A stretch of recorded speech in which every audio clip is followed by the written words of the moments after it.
এই যে তোমাকে বাজার থেকে যা যা আনতে বলেছি সব মনে আছে তো?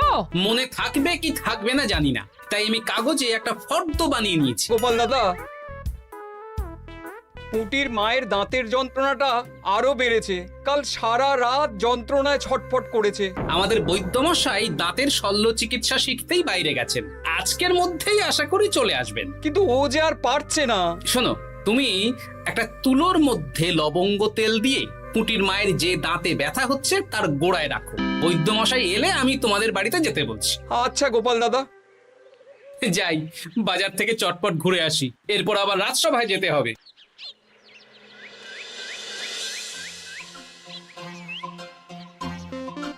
উফ, কি গরম রে বাবা, ছাতা নিয়ে বেরোলে ভালো হতো। এই তো সামনে আখের রস বিক্রি হচ্ছে, একটু আখের রস খাই, শরীরটা বেশ চাঙ্গা লাগবে। ভাই, আখের রস কত করে দিচ্ছ? 1 ভাঁড় 10 আনা গোপাল দাদা। দাও দেখি 1 ভাঁড়। আরে, এই যন্ত্রটা কিন্তু দারুণ। ওই আমাদের রাজ্যের বিজ্ঞানী মশাইয়ের অবদান।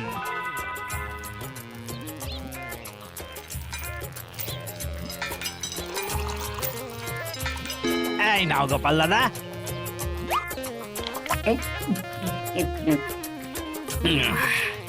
আহ, শান্তি।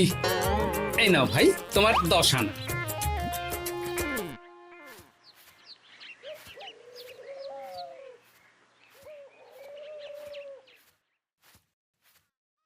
কি রাজবৈদ্য, এই ফিরছ নাকি? হ্যাঁ, এতদিন আমি দাঁতের চিকিৎসার ব্যাপারে তেমন কিছুই জানতাম না, এবার সব শিখে এসেছি। ভালোই করেছো, তুমি একেবারে প্রথম রোগীকে দেখে তারপর রাজসভায় এসো। প্রথম রোগী? পুটির মা গো, কালকে সারা রাত যন্ত্রণায় ঘুমোতে পারেনি। আরে আর বলো না, কদিন আগেই পুঁটির মাকে নিয়ে পুঁটির বাবা আমাদের বাড়িতে এসেছিল। দেখলাম ওই বাড়ির দাঁতে বিস্তর সমস্যা।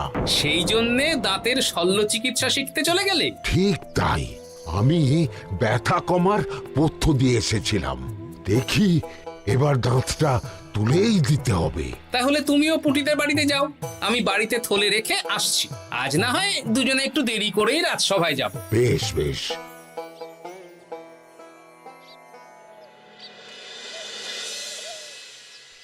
দেখুন মহারাজ, দেখুন আজকে রাজবৈদ্য আসেনি, আর ওদিকে গোপালও ডুব দিয়েছে। এই আনন্দে আমাদেরও ছুটি দিয়ে দিন মহারাজ। কি আনন্দে? এই গরমে বাড়ি বসে একটু আমপানার শরবত খাবো আর ঘুমবো। রাজ্যের সেনাপতি যদি বিশ্রামের কথা বলি, তাহলে আমার আর কিছুই বলার নেই।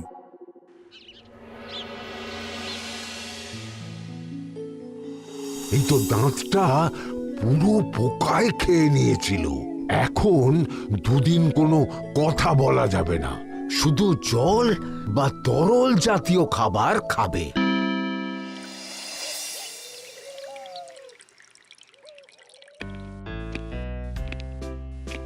ওই তো গোপাল আর রাজবৈদ্য দুজনে একসাথে রাজসভায় ঢুকছে। রাজবৈদ্য মশাই ওনার জীবনের প্রথম শল্য চিকিৎসা করছিলেন, তাই আমিও দেখছিলাম। তা কি রাজবৈদ্য, সফল হয়েছ? হ্যাঁ মহারাজ, পুঁটির মায়ের একটা মাড়ির দাঁত পোকায় খেয়ে নিয়েছিল, সেটাই তুলে দিলাম। ভালোই হলো, আমাদের রাজ্যে কোনো দাঁত তোলার বৈদ্য বা চিকিৎসক ছিল না। এখন তুমি সাধারণ রোগ ব্যাধি নিরাময়ের সাথে সাথে দাঁতের চিকিৎসাও করবে। কিন্তু মহারাজ, একটা যে সমস্যা আছে। আবার কি সমস্যা? আমি যে দাঁতের শল্য চিকিৎসা করি এটা তো আর রাজ্যবাসী জানে না, তাই কতজন আর আমার কাছে আসবে সে নিয়ে আমার সন্দেহ আছে। মানে তুমি চাইছো যাতে তোমার কাছে বেশ কিছু রোগী তাড়াতাড়ি আসুক, যাতে তুমি অনুশীলনও করতে পারো, তাই তো? একদম ঠিক ধরেছেন মহারাজ, কাজ না করলে হাত পাকাবো কি করে? তাহলে ঢেড়া পিটিয়ে বলে দিলেই তো হয়। এতে তেমন ভালো কাজ হবে বলে মনে হয় না। তা তুমি কি বলতে চাইছো গোপাল? প্রচার হবে, কিন্তু একটু অন্যভাবে। কিভাবে? আজ বিকেলে আমি রাজবৈদ্যর হয়ে প্রচার করব, শুনে নেবেন। বেশ। শুনুন শুনুন শুনুন, আমাদের কৃষ্ণনগরের রাজবৈদ্য এখন দাঁতের শল্য চিকিৎসাও করছেন। যারা যারা আমাদের রাজবৈদ্যের কাছে দাঁত তোলাবেন তাদের দাঁত তোলার পরে দুদিন কোনো শত্রু থাকবে না। চিকিৎসার সময় সকাল 7টা থেকে সকাল 10টা পর্যন্ত।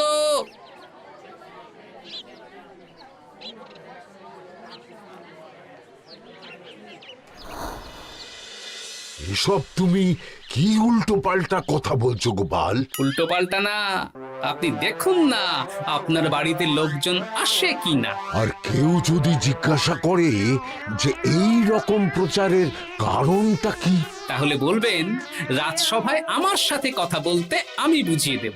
বেশ।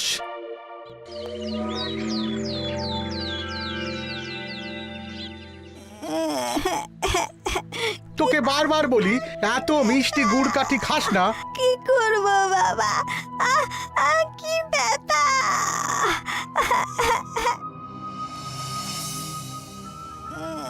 বাড়ি আছেন নাকি বৈদ্য মশাই? হ্যাঁ, আছি আছি। এই আমার ছেলেটার না দাঁতে খুব ব্যথা দুদিন ধরে। দেখছি। তা আপনাকে তো এই রাজ্যে আগে দেখিনি। আমি পাশের রাজ্য থেকে আসছি। শুনলাম আপনার কাছে দাঁতের শল্য চিকিৎসা করালে আগামী দুদিন কোনো শত্রু থাকবে না। ঠিকই শুনেছেন। বেশ, তাহলে বলুন কেন থাকবে না? আগে চিকিৎসাটা করি, তারপর বলছি।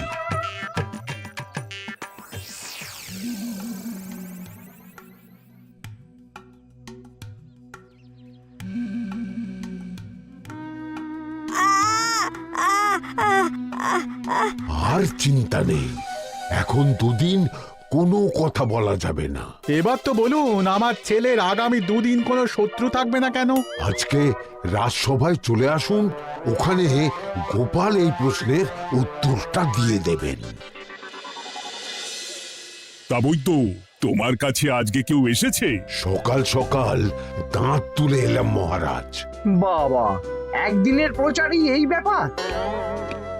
মহারাজ, মহারাজ, বাইরে কয়েকজন অপেক্ষা করছে, তারা গোপাল দাদার থেকে কিছু জানতে চায়। তাদের ভিতরে আসতে বলো।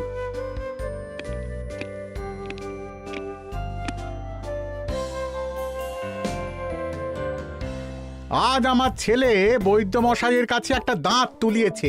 আমি জানতে চাই প্রচার অনুযায়ী আমার ছেলের নাকি আগামী দুদিন কোনো শত্রু থাকবে না, সেটা কেন বলা হয়েছে? বলতে পারি, কিন্তু কথা দিতে হবে। এই কারণটা বাইরে আর কাউকে বলা যাবে না। বেশ, বলবো না। বাংলায় একটা প্রবাদ আছে, বোবার শত্রু নেই। মানুষ সাধারণত কথার বিনিময়ে মতবিরোধ, বিবাদ বা শত্রুতা করে। যে ব্যক্তি কথা বলতে পারে না, তাই তার সঙ্গে কথা বলে মতবিরোধ হওয়ার কোনো সুযোগই নেই। মানে যার যার দাঁত তোলা হবে তারা তো আগামী দুদিন কথা বলতে পারবে না। আর কথা না বললে কোনো বিবাদ হওয়ার ব্যাপার নেই। আর বিবাদ না হলে কারো সাথে শত্রুতাও হবে না। কি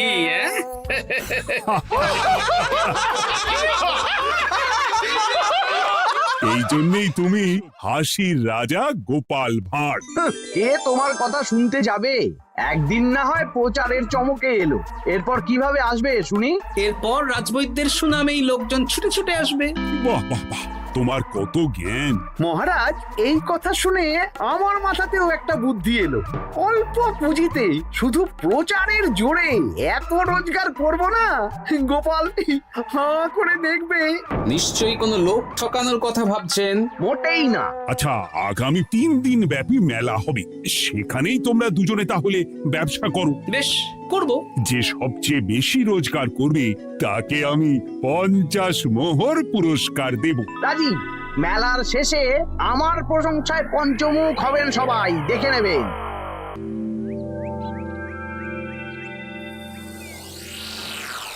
খুব তো বড় মুখ করে বলে এলেন যে ব্যবসা করবেন মেলার মাঠে।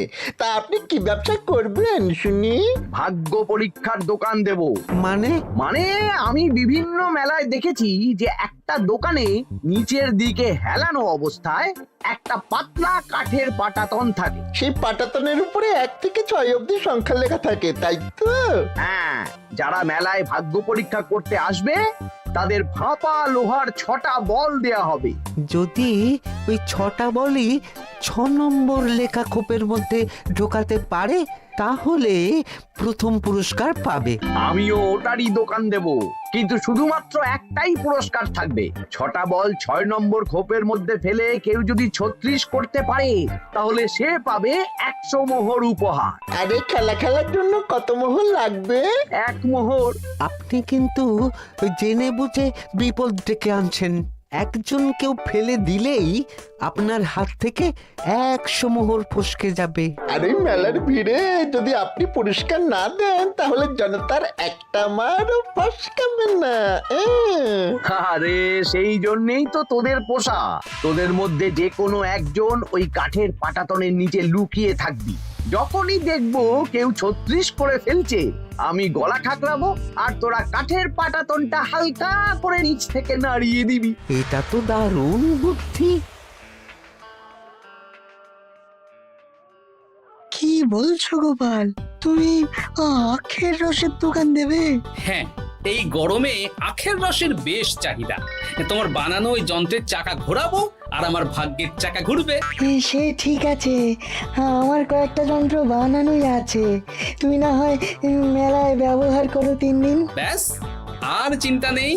এবার শুধু জমিয়ে আখের রস বিক্রি করব, সাথে বিভিন্ন মশলা, বরফ আর পাতিলেবুর রস দেব।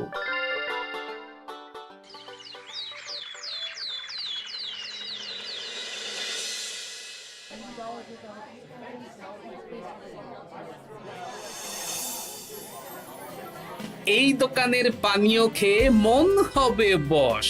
গোপাল ভাঁড় নিয়ে এসেছে ঠান্ডা আখের রস। আরে গোপাল দাদা, তুমি আখের রস বিক্রি করছো? ঠান্ডা আখের রস কত করে গো গোপাল দাদা? 1 ভাঁড় মাত্র 10 আনা। 6 ভাঁড় দাও। এক্ষুনি দিচ্ছি। আসুন আসুন আসুন, সবাই আসুন। আসুন আসুন আসুন, এদিকে আসুন, এদিকে আসুন, ভাগ্য পরীক্ষা করুন। 1 মোহরে 100 মোহর।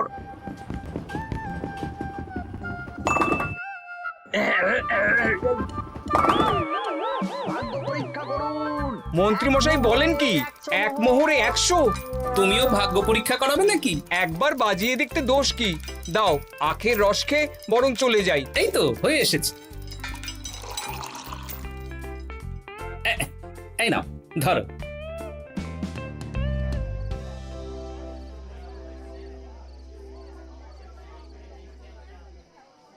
কি মন্ত্রী, ব্যবসা কেমন চলছে? ভালোই। আপনি একবার ভাগ্য পরীক্ষা করে দেখবেন নাকি মহারাজ? না না না, আমি এসবে নেই। জানি আপনার কাছে 100 মোহর নস্যি, তবুও 1 মোহরের বিনিময়ে চেষ্টা করে দেখুন না। আচ্ছা, এত করে বলছো যখন, দেখি। 1 মোহরে 6টা বল। বাবা বাবা বাবা, দেখুন মহারাজ চেষ্টা করে।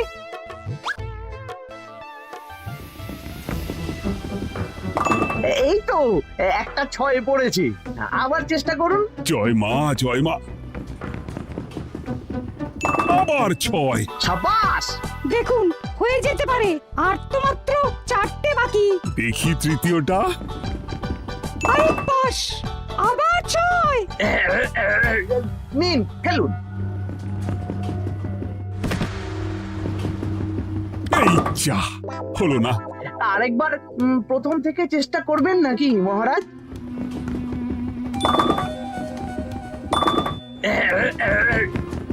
না, এবারেও হলো না। 2 মোহর জলে। অন্য সব জায়গায় বাকি সংখ্যাতেও পুরস্কার থাকে, আপনার এখানে নেই কেন? আমার এখানে ধামাকা পুরস্কার, তাই বাকি আর কিছু রাখিনি। 36 করতে পারলেই 100 মোহর। এই নাও মন্ত্রী, 2 মোহর।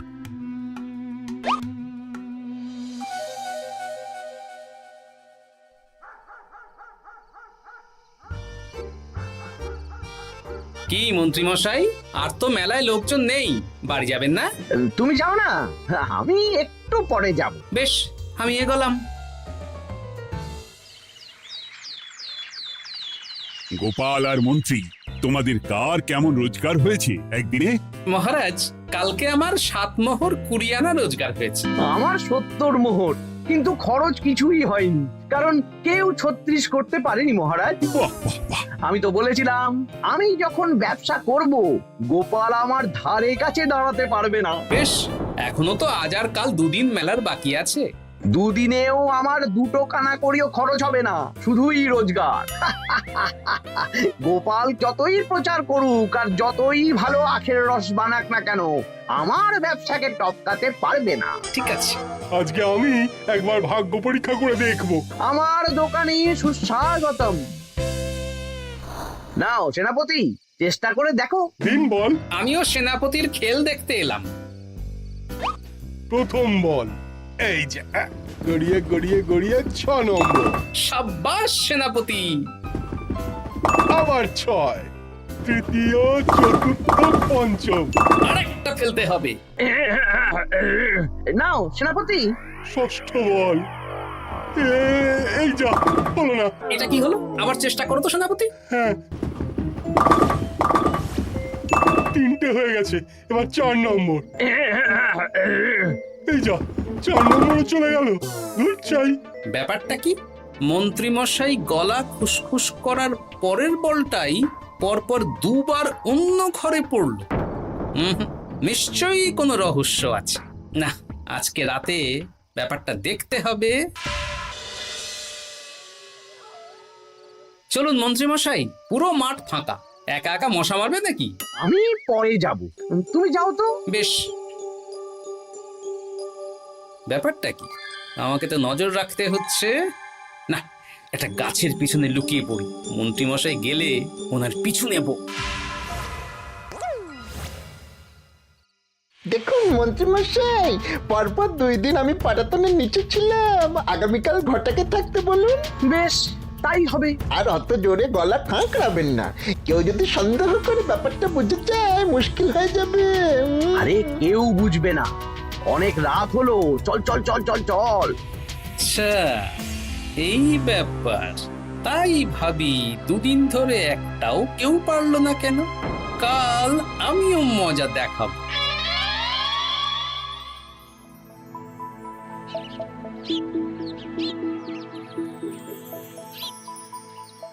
বাবা চলে এসেছেন দেখছি।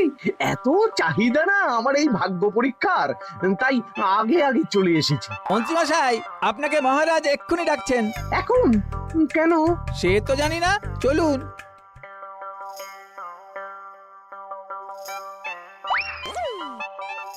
এই বেটা ঘটা, এবার বেরো। এ কি গোপাল দাদা, তুমি? হ্যাঁ আমি। খুব চালাক ভেবেছিস না? মন্ত্রী মশাইয়ের খেলা আজকে শেষ। প্রহরী, একে ধরে নিয়ে যাও।